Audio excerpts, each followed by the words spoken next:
Rebonjour à toutes et à tous. Il suffit parfois d'être juste à côté d'elle, il suffit parfois de la voir ou même de la sentir pour qu'elle agisse déjà comme un médicament. Je parle de la mer.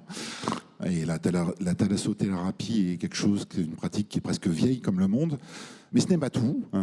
Je vais en citer anticancéreux, anti-inflammatoires, analgésiques. La liste est très longue. D'ores et déjà, dans les médicaments qui sont disponibles quotidiennement, il y a des dizaines de molécules issues de l'univers marin qui existent. Plusieurs dizaines d'autres molécules issues de l'univers marin sont aujourd'hui au stade des essais cliniques. Et la mer, la bonne nouvelle, c'est que finalement, c'est un monde qui est largement méconnu, donc qui offre potentiellement, en matière de thérapeutie, un potentiel incroyable.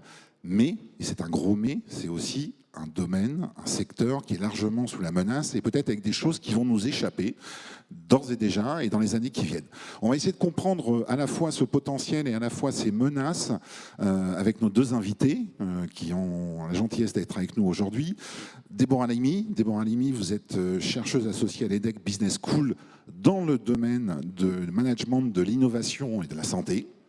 Et à côté de vous, Eric Rottinger, vous êtes directeur de recherche à l'IRCAN. Alors l'IRCAN, c'est une structure niçoise qui est spécialisée dans tout ce qui est vieillissement, recherche sur le cancer. Et par ailleurs, vous êtes aussi un représentant du CNRS au sein du Cancéropole.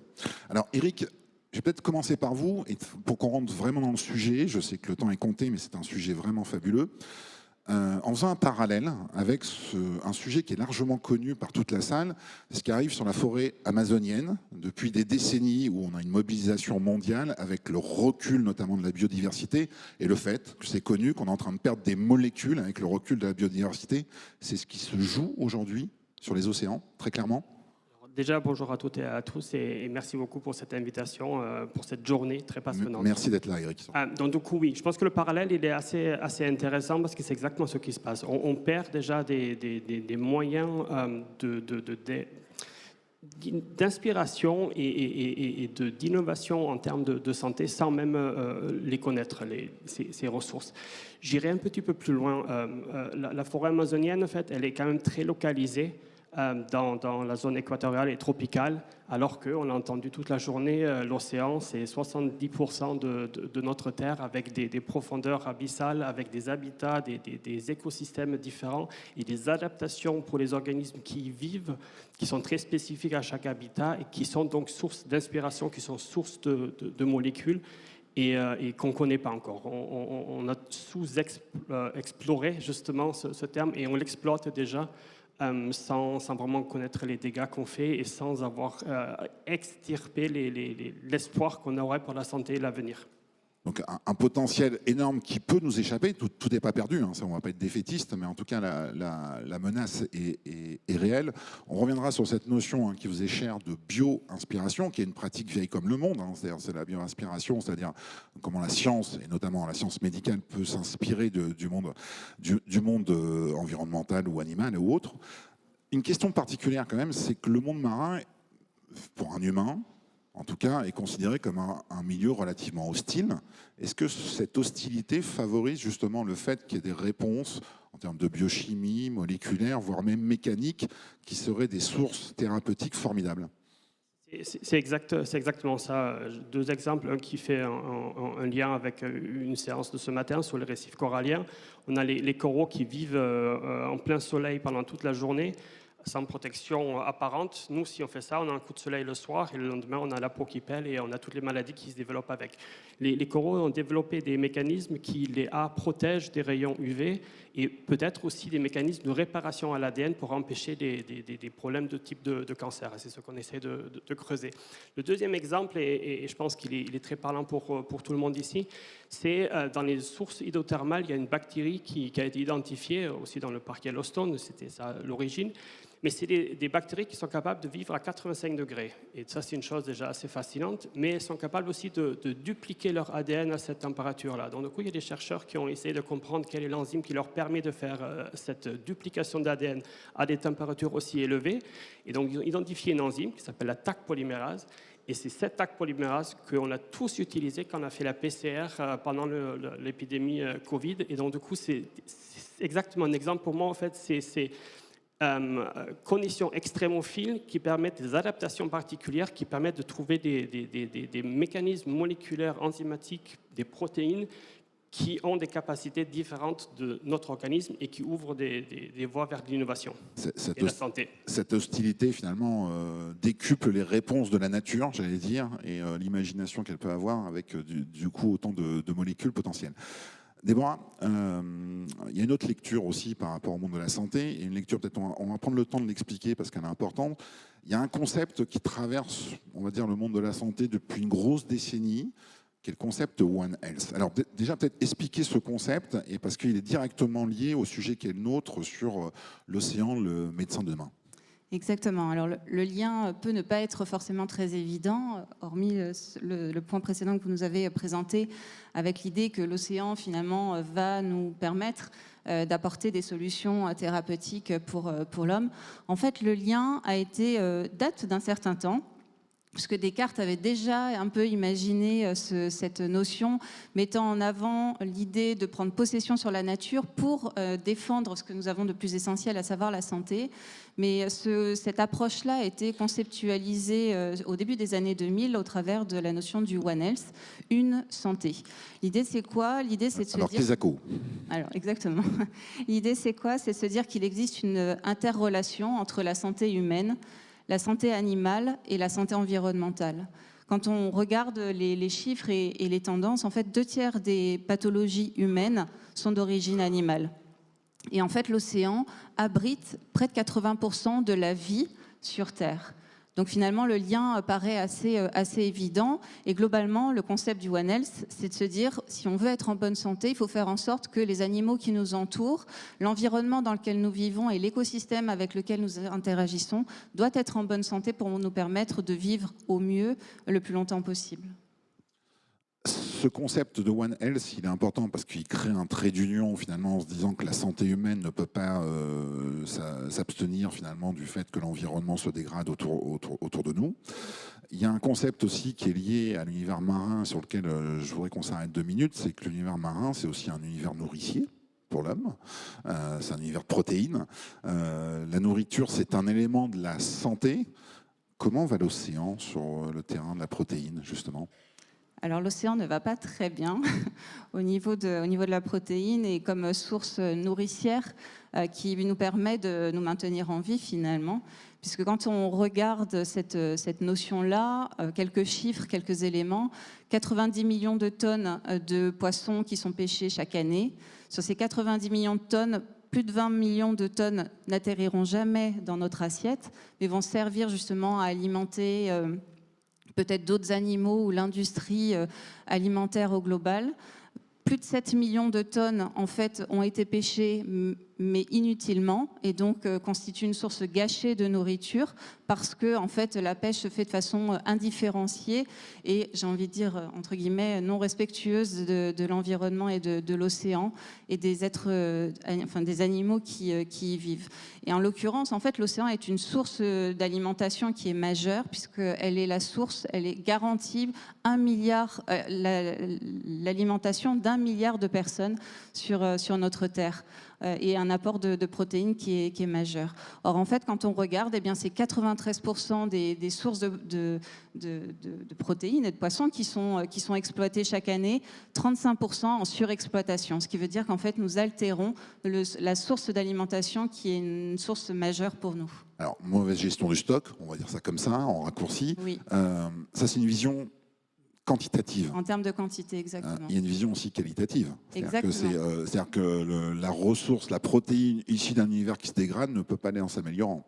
Alors non, il y a cet aspect en effet quantité et l'aspect qualité qui est majeur à 2 niveaux, j'ai envie de dire, parce que finalement, par effet, un effet vicieux de notre comportement à l'égard de l'océan, eh bien, la surpêche va entraîner la nécessité de réaliser de l'aquaculture. Et donc, pour soutenir en fait cette aquaculture, il faut utiliser des antibiotiques pour favoriser la survie des poissons qui se développent. Et en fait, ces antibiotiques, l'excès d'usage d'antibiotiques va favoriser la résistance aux antibiotiques, à la fois pour les bactéries, les micro-organismes qui vivent au sein de l'océan, mais également à notre égard. Pour nous, c'est un effet défavorable en fait pour l'être humain, et on sait tous les effets et néfastes de cette résistance à l'antibiothérapie. Donc c'est un point qui est important. Et le deuxième point, j'ai envie de dire, eh bien, c'est tout l'effet, l'action climatique, enfin industrielle, et nos actions individuelles, collectives, qui génèrent en fait un dérèglement climatique qui va avoir un impact sur l'océan. La gestion des déchets, le fait d'avoir des tonnes de plastique dans l'océan qui vont contribuer au dérèglement et au dérèglement au niveau de l'écosystème de l'océan, qui vont favoriser derrière des pathologies. Donc finalement, si je vais être un peu caricaturale et provocatrice, on creuse notre propre tombe au travers de notre comportement. Voilà, vous avez plombé l'ambiance. Voilà, merci Déborah. Mais en même temps, on est là pour délivrer ce message. C'est une réalité, et merci de le rappeler, parce que finalement, de fil, de table en table, finalement, il y a beaucoup de points communs. Éric, je reviens un petit peu là, on est passé vite tout à l'heure sur cette notion de bio-inspiration. Je ne suis pas dans le système respiratoire, je ne suis pas inspiration-expiration, je suis dans le fait de s'inspirer du vivant. C'est les tests PCR. J'ai aussi en mémoire, on a parlé, le ziconotide, qui est notamment un analgésique 1000 fois plus puissant que la morphine, et qui est d'ores et déjà utilisé à des fins thérapeutiques, et qui est issu d'un escargot marin. Il y a un autre domaine peut-être qui est beaucoup moins connu par la plupart d'entre nous, c'est l'inspiration, j'allais dire, vous allez peut-être vous faire bondir en tant que scientifique, mécanique. Racontez-nous l'hippocampe. Allez, soyez sympa. C'est exactement ça. Je pense que les molécules bioactives, c'est un champ très actif et très important, très concret. Il faut réfléchir quand même comment on aborde cette façon de faire, parce qu'il ne faut pas juste aller récupérer les ressources marines, écraser, sortir les molécules et ensuite les transformer en médicaments. Donc il y a tout un champ aussi qui se réoriente. Je pense que ce qui est vraiment intéressant, c'est que dans le champ de la bio-inspiration, on doit prendre plus le temps de comprendre la biologie, la physiologie, l'anatomie des organismes, et ça rejoint la recherche fondamentale que vous défendez. Je défends exactement, parce que c'est extrêmement important. Dans l'exemple justement de l'hippocampe, il y a des collègues en Belgique qui travaillent depuis longue date sur l'hippocampe, le comportement, mais aussi l'anatomie. Et du coup, ils ont commencé à mimer, à s'inspirer de l'anatomie de l'hippocampe pour créer des exosquelettes qui permettent à des personnes pas handicapées, mais accidentées, de retrouver une stature, de marcher debout. Et dans ce champ, il y a d'autres exemples, justement. C'est vraiment un autre exemple, parce qu'on parlait d'anticancéreux, c'est une chose, mais il y a des chercheurs aux États-Unis qui sont inspirés par le fonctionnement des méduses. Tout le monde s'est fait piquer par une méduse, ou presque tout le monde, malheureusement. C'est les tentacules qui traînent dans l'eau pour attraper au hasard la nourriture. Et lui s'est fait piquer, et il s'est dit, tiens, pourquoi je ne développerais pas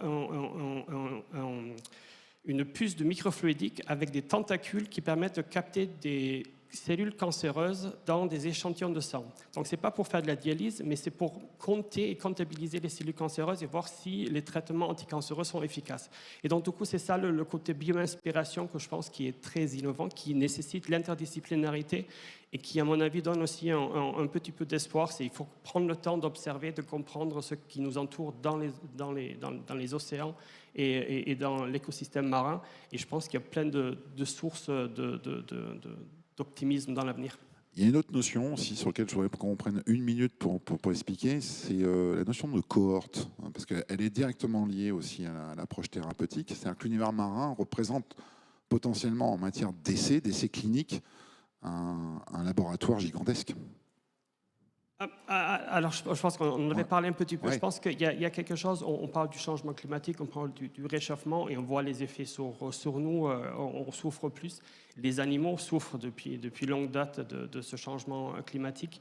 Et il y a beaucoup d'équipes de recherche qui travaillent sur différents aspects. Et je pense qu'il faut réfléchir, et je pense que le terme d'utilisation de l'environnement marin avec les cohortes, avec les coraux, on revient sur les coraux, qui ne peuvent pas bouger, qui subissent ce changement climatique de plein fouet, pas uniquement eux. Et je pense que si on utilise aussi ces organismes marins comme comme outil de compréhension, quel est l'effet sur l'organisme du changement climatique. Dans le contexte qui m'intéresse particulièrement, c'est le vieillissement. Est-ce qu'on induit un vieillissement de ces animaux à cause du changement climatique? Je pense que c'est ça qu'on pourrait faire et qu'on devrait essayer d'explorer un petit peu plus. Déborah, malheureusement le temps est compté, on va aller très vite, mais je sais que vous avez tous les deux des messages à délivrer, tout ça. Déborah, il y a un autre domaine que j'ai effleuré tout à l'heure, mais qui n'est pas neutre dans le domaine de la santé, avec un joli mot, c'est la prescription bleue. Qu'est-ce que la prescription bleue? Alors en effet, la prescription bleue, c'est peut-être une façon simple, d'une certaine façon, d'aborder l'océan comme source de bonne santé, ou en tout cas d'amélioration de la santé. En fait, ça a été mis en œuvre pour des patients atteints de cancer, traités avec des médicaments, chimiothérapie, etc., qui génèrent des effets indésirables majeurs. On connaît l'impact du cancer et de la pathologie cancéreuse sur les patients. Et finalement, il y a eu des études qui ont été menées sur des patients à qui nous avons prescrit justement le fait d'être d'être aux côtés de l'océan. Et ce qui a été observé, c'est une amélioration de leur état, la santé mentale en l'occurrence, auprès de ces patients qui, à proximité de l'eau, en entendant le doux bruit des vagues, il y avait un effet positif sur leur santé. Donc, outre le fait que l'océan soit une source d'innovation thérapeutique, simplement le fait de l'observer. Et ce qui nous engage à mieux le protéger encore, parce qu'il est nécessaire. Eric, il y a un autre message, et on conclura là-dessus. Votre message, d'abord, c'est laissons la place à la recherche fondamentale dans l'univers marin, plutôt que d'exploiter, et si on explorait. C'est un combat ? Oui, ça va très bien. Et on parlait des fonds marins, des hauts fonds. On est en train de vouloir l'exploiter sans vraiment connaître et explorer. On parlait des terres rares tout à l'heure, notamment. Exactement. Donc, je pense que c'est ça. Donc, du coup, il y a le côté fondamental. Il faut laisser le temps à la recherche de comprendre ce qui vit dans notre écosystème marin. Et après, je pense que ce qui était intéressant dans les débats, c'est qu'il faut ces partenariats publics-privés pour permettre l'innovation qui va de la recherche académique vers le privé et vers la société. Et ensuite aussi échanger. Et ces forums sont parfaits pour ça. Déborah ? Un dernier point peut-être. On a beaucoup parlé des approches politiques, collectives d'action, mais finalement, le One Health met en avant l'intérêt d'avoir une dynamique, une action individuelle qui nous revient à chacun en respectant certainement l'environnement qui nous entoure et la nécessité de faire le pari aussi des générations, de les accompagner, à les sensibiliser sur des actions responsables, qu'elles soient liées à la façon dont on appréhende l'environnement, mais également dans la façon dont elles vont s'insérer dans les entreprises et traiter de cette question de façon responsable et durable. C'est en tout cas aussi un des enjeux pour l'EDEC en les formant ainsi. Bon, on a compris, votre message, c'est quand même prenons soin de l'océan parce que vous allez prendre soin de nous et de notre santé et peut-être de notre santé de demain. Un grand merci Déborah, merci Eric. Je sais que le temps était compté, mais on voulait vraiment parler de ce sujet. Merci pour votre présence. Merci à vous. Merci beaucoup.